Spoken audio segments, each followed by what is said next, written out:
Assalamualaikum warahmatullahi wabarakatuh.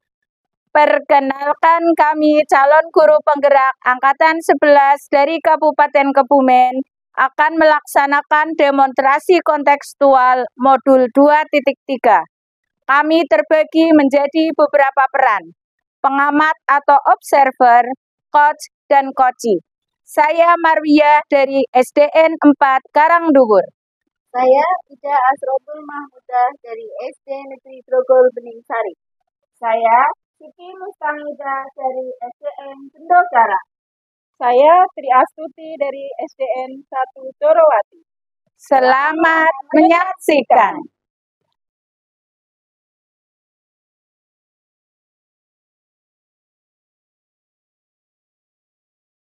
Assalamualaikum warahmatullahi wabarakatuh, Putri. Waalaikumsalam warahmatullahi wabarakatuh, Bu Wiwi. Bagaimana kabarnya siang hari ini, Putri?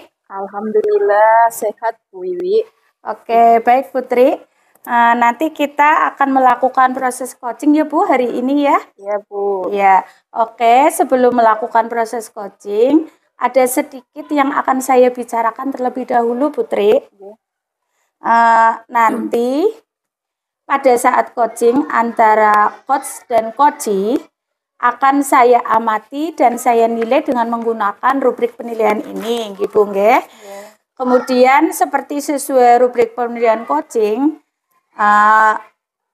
seperti apakah nanti sudah sesuai dengan alur tirta atau belum. Kemudian apakah Ibu sudah memberikan pertanyaan yang berbobot kepada coachee atau belum, seperti itu. Kemudian sesuai dengan kata kunci yang disampaikan oleh coachee, dan nanti saya juga akan mendengarkan respon atau jawaban dari coachee. Apakah sudah sesuai dengan pertanyaan dari Ibu atau belum? Dan jangan lupa ya Putri, kita juga harus menggunakan prinsip coaching, ya. Di mana prinsip itu diantaranya ada kemitraan, kemudian ada proses kreatif, dan memaksimalkan potensi. Seperti itu. Mungkin sebelum dilakukan proses coaching, saya sedikit akan bertanya beberapa hal. Boleh Putri? Boleh Bu. Ya, yang pertama, kompetensi apa yang ingin Ibu kembangkan dalam proses coaching hari ini, Putri? Oke Bu Wiwi.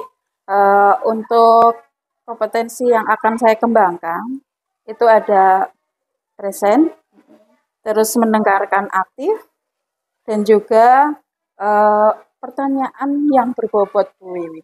Oh iya, jadi Putri nanti akan mengembangkan 3 potensi tadi ya Bu ya. Ada present atau kehadiran penuh, kemudian mendengarkan aktif, dan juga apa tadi Bu? Pertanyaan yang berbobot. Oke Bu. Nah, di antara ketiga faktor tersebut, mana yang lebih spesifik akan Putri kembangkan nanti?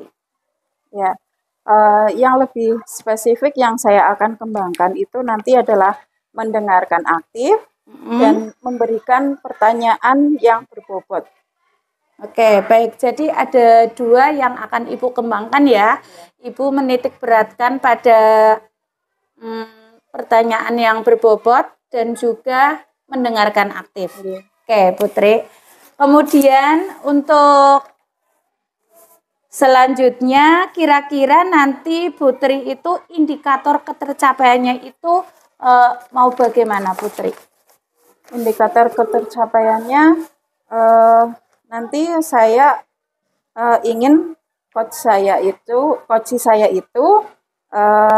dapat menemukan solusi atau menemukan langkah yang dalam mengatasi permasalahannya. Oh, seperti itu nggih Putri. Berarti Ibu ingin nanti coaching-nya itu dapat menemukan solusi atau pemecahan masalah dengan langkah-langkah yang nanti akan disampaikan, seperti itu ya Putri ya. Baik Ibu, terima kasih atas semua jawabannya. Silakan untuk melakukan coach kepada coachee. Terima kasih. Assalamualaikum warahmatullahi wabarakatuh. Selamat siang, Bu Ida. Waalaikumsalam warahmatullahi wabarakatuh. Selamat siang juga Putri. Iya, gimana kabarnya Bu Ida hari ini? Alhamdulillah baik Bu. Ya walaupun sedang ada yang saya pikirkan begitu Bu. Iya, kayaknya tadi Bu Ida WA saya menanyakan kalau saya itu hari ini ada waktu apa tidak, begitu nggih? Iya betul Putri. Takutnya nanti saya menghubungi Putri. Putrinya lagi sibuk. Jadi saya lewat WA dulu biar Putri tahu kalau Putri ada waktu senggang begitu. Oh iya. Eh, ini kira-kira ada apa ya Bu Ida? Begini Bu, saya kan sekarang mengajar di kelas 6. Nah, kelas 6 saya yang sekarang itu anak-anaknya kalau disuruh membaca itu sangat sulit Bu. Jadi mereka itu malas kalau untuk disuruh membaca. Misalkan ada literasi pagi, mereka juga tidak bersemangat. Mereka ogah-ogahan untuk membaca buku ceritanya. Kemudian kalau pas ada tugas, disuruh membaca materi, kemudian menjawab pertanyaan, mereka juga rasanya ogah-ogahan Bu untuk membaca. Jadi mereka itu menjawabnya seenaknya mereka saja. Jadi sesuai dengan sepengetahuan mereka saja. Mereka tidak mau membaca materi dulu, begitu Bu. Dan pada akhirnya nilainya mereka kan jadi rendah Bu, begitu. Jadi Bu Ida itu punya masalah di kelas 6. Anak-anaknya Bu Ida itu malas untuk membaca ya. Iya. Dan karena malas membaca itu jadi berakibat dalam pembelajaran atau nilainya itu menjadi jelek ya. Iya, begitu. Nah, sebelum kita melanjutkan ngobrolnya, ya, apa yang diharapkan Bu Ida dari kita ngobrol-ngobrolnya hari ini? Kalau saya Bu, inginnya dari kita ngobrol-ngobrol hari ini, saya jadi ada ide bagaimana supaya anak-anak saya itu jadi dia suka membaca. Ya setidaknya tanpa disuruh pun mereka sudah mencari buku. Mereka senang begitu Bu kalau disuruh untuk membaca. Begitu Bu. Setidaknya mereka literasinya jadi berkembang begitu Bu. Oh iya begitu.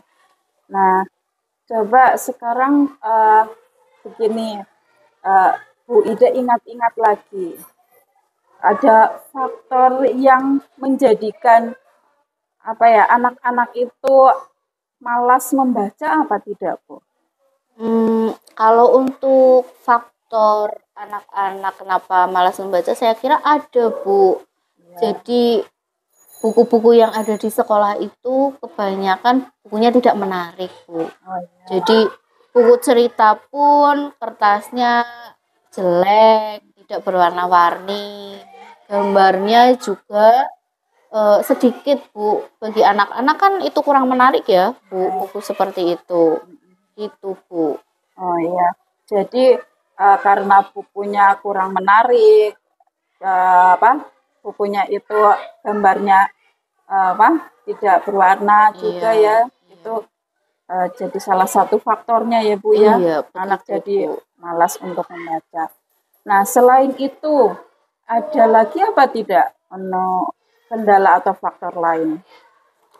Mungkin ya Bu, karena perpustakaan di sekolah saya itu ada di lantai 2 dan letaknya itu juga dari kelas itu jauh Bu. Jadi mungkin anak-anak itu kalau untuk ke perpustakaan mereka malas lah jauh begitu. Waktu istirahat mereka pergunakan untuk jajan. Terus jadi tidak ada tempat yang nyaman untuk mereka itu membaca buku Bu. Karena di kelas pun mau dibuat pojok buku sulit karena murid di kelas saya kan banyak ya Iya. Bu. Jadi kelasnya itu sudah penuh dengan bangku. Jadi untuk pojok bacanya sendiri memang belum ada. Jadi mungkin karena itu tidak adanya tempat yang nyaman untuk mereka membaca juga. Itu mungkin faktor yang lainnya Bu. Jadi selain tadi faktor dari bukunya, ada juga faktor dari tempatnya ya Bu ya, Iya. karena perpusnya itu jauh, terus anak-anak jadi malas ke sana, terus dan juga mereka butuh tempat nyaman untuk membaca ya Bu ya. Iya, betul begitu Bu. Nah, dari permasalahan itu kira-kira Ibu Ida itu ada ide apa tidak untuk mengatasi permasalahan itu? Kalau ide dari saya rasa mungkin ya Bu, mencari buku-buku referensi, buku-buku yang ceritanya itu menarik untuk anak, buku yang berwarna, buku yang tampilannya bagus, banyak gambarnya, mungkin seperti itu ya Bu. Tapi kalau kita cari referensi buku mungkin kan tidak bisa dalam waktu dekat dan dalam jumlah yang banyak ya Bu. Jadi saya juga terpikir untuk mencari referensi di internet. Jadi nanti saya carikan cerita-cerita dulu di internet, cari cerita, kemudian saya print dengan print warna seperti itu. Itu sepertinya di anak juga akan lebih menarik Bu. Ya, bagus sekali Bu Ida dari ide Bu Ida itu mencari referensi buku untuk membaca dan juga mencari di internet dan diprintkan itu nanti jadi lebih berwarna, mungkin itu akan menjadikan anak-anak itu termotivasi untuk membaca dan tidak lagi untuk malas membaca ya Bu ya. Iya, betul begitu Bu. Ya. Ada ide lain lagi apa tidak selain itu? Kalau untuk ide lain itu untuk tempatnya mungkin ya Bu. Ya. Mungkin saya bisa sedikit menggeser tempat duduk anak atau mencarikan tempat di kelas sedikit lah mungkin ya Bu, dibuatkan tempat yang nyaman untuk anak membaca, kemudian mungkin ditaruh bantal untuk duduk atau meja kecil untuk mereka membaca, dialasi dengan tikar, mungkin begitu ya Bu. Mungkin mereka akan lebih merasa nyaman mereka duduk di situ, seperti itu. Ya, hebat, bagus sekali itu Bu, ide dari Bu Ida ya untuk membuatkan tempat yang nyaman bagi anak-anaknya Bu Ida untuk membaca. Nah, dari ide-idenya yang Bu Ida sebutkan tadi, kira-kira ini kapan Bu Ida akan melaksanakannya? Kalau bisa ya secepatnya Bu, minggu depan insya Allah saya ingin mulai merealisasikannya. Ya bagus, karena semakin cepat itu akan semakin lebih baik ya Bu ya? Iya. Iya. Nah, kalau menurut Bu Ida itu misalnya untuk melaksanakan itu ada atau butuh bantuan dari teman atau mau mengajak kolaborasi dengan teman apa tidak ini? Kalau rencana saya akan mengajak teman untuk membantu saya, yaitu Bu Yati. Beliau itu pustakawan di sekolah saya. Ya. Jadi sepertinya beliau itu bisa membantu saya untuk mencari referensi buku bacaan untuk anak-anak, buku bacaan yang bagus, buku bacaan yang menarik untuk anak-anak. Paling saya akan berkolaborasi dengan beliau Bu. Oh iya, gitu. Bagus ini dengan berkolaborasi juga nanti kita akan menumbuhkan atau kita akan saling bekerja sama dengan teman agar apa yang nanti kita harapkan itu nanti dapat terlaksana dengan baik ya Bu. Dari ide-idenya Bu ide tadi itu sudah sangat luar biasa. Semoga nanti dengan apa yang mau diterapkan sama Bu Ida, mau dilaksanakan sama Bu Ida, nanti anak-anak itu nanti akan lebih tertarik untuk membaca dan nanti apa ya nanti sesuai dengan harapannya Bu Ida, nanti setelah mereka itu senang membaca, nanti jadi dalam pembelajaran pun nanti akan berpengaruh atau akan lebih baik lagi. Begitu nggih Bu Ida? Nggih, Putri. Ya, Begitu. semoga sesuai harapannya Bu Ida. Amin. Ya. Terima kasih Putri ini atas waktunya. Saya jadi bisa ngobrol-ngobrol dengan Putri. Setidaknya dengan ngobrol-ngobrol dengan Putri, saya jadi bisa mengeluarkan unek-unek permasalahan yang saya hadapi, dan saya juga mendapatkan pencerahan untuk solusi-solusi dari permasalahan saya. Terima kasih sekali untuk waktunya Putri, sudah meluangkan waktu yang sangat berharga ini buat saya. Ya. Terima kasih Putri. Ya, sama-sama Bu Ida. Selalu semangat untuk mendidik anak-anak kita. Ya, semoga apa yang Bu Ida harapkan nanti terlaksana dengan baik. Ya, Putri. Amin. Ya, karena sekarang sudah sore, ayo kita pulang ya Bu Ida ya. Ya, ayo sudah. Putri. Ya, sudah ditunggu sama keluarga di rumah. Ya, terima kasih sekali lagi Putri atas waktunya. Sama-sama. Ya, Assalamualaikum. Waalaikumsalam warahmatullahi wabarakatuh. Baik Putri, sekarang kita akan saya akan melaksanakan kegiatan pasca observasi tadi ya Putri. Ya Bu. Bagaimana Putri tadi proses coachingnya, apakah berjalan dengan lancar?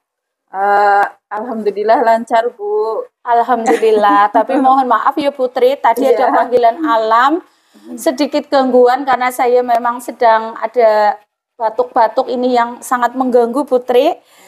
Alhamdulillah ya Bu.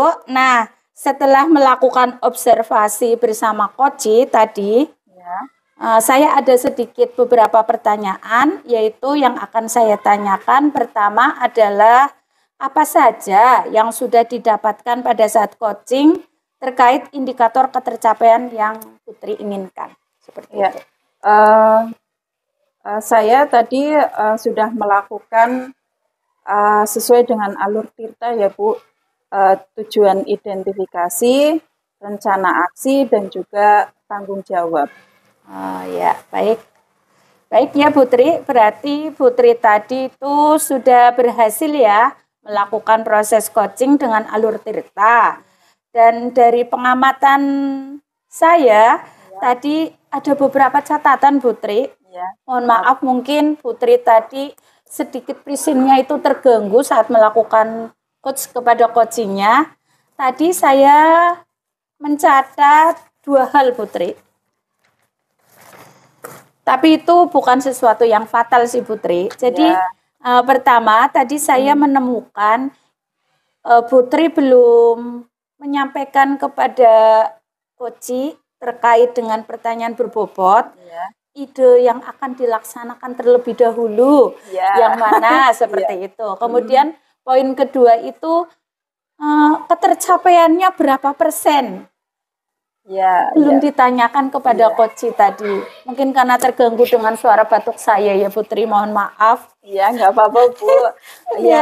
Ya tadi memang sedikit terganggu, tapi terus saya mencoba untuk fokus lagi seperti itu Bu. Oke, tapi secara garis besar memang tadi Putri itu sudah menyampaikan sesuai alur Tirta, yaitu sudah menanyakan tujuannya kepada Koci, kemudian menanyakan identifikasi masalahnya juga sudah, lalu rencana aksi, dan juga sudah berusaha menemukan bagaimana Koci itu nanti melaksanakan tanggung jawabnya, seperti itu Putri. Oke, saya tadi juga sudah mendengar percakapan Ibu dengan Koci ya. Dan Ibu itu sudah menyampaikan dengan fokus kepada Koci. Ada present ya. Kemudian Ibu juga sudah mendengarkan secara aktif tadi. Lalu sudah melakukan pertanyaan berbobot, walaupun tadi ada yang sempat ketinggalan, tapi itu bukan sesuatu yang urgent banget lah ya Bu. Dengan sesuai kata kunci yang disampaikan oleh coachingnya tadi itu. Menurut saya itu sudah sangat luar biasa sih Bu, apa yang sudah Ibu berikan untuk proses coaching hari ini. Mudah-mudahan Ibu ke depannya sukses. Amin. Diberikan kemudahan dalam proses coaching-coaching selanjutnya ya Putri ya. Tadi ada catatan lagi apa enggak ya Bu dari saya? Sebentar. Terkait pertanyaan berbobot tadi sudah tersampaikan. Baik Ibu, intinya Ibu di sini sudah luar biasa. Saya mengucapkan terima kasih. Semoga kita ke depan bisa melaksanakan proses coaching ini dengan lebih baik. Terima kasih Bu. Ya. Terima kasih juga Bu Ida. Bu Wiwi. Iya, pasti ini tadi habis janjian dengan Bu Ida ini. Iya. Jadi lupa sama-sama. Iya. Terima kasih atas masukan dari Bu Wiwi. Semoga nanti saya dalam melakukan coaching selanjutnya saya bisa lebih baik dari hari ini. Amin. Terima kasih. Ya. Assalamualaikum. Waalaikumsalam warahmatullahi wabarakatuh.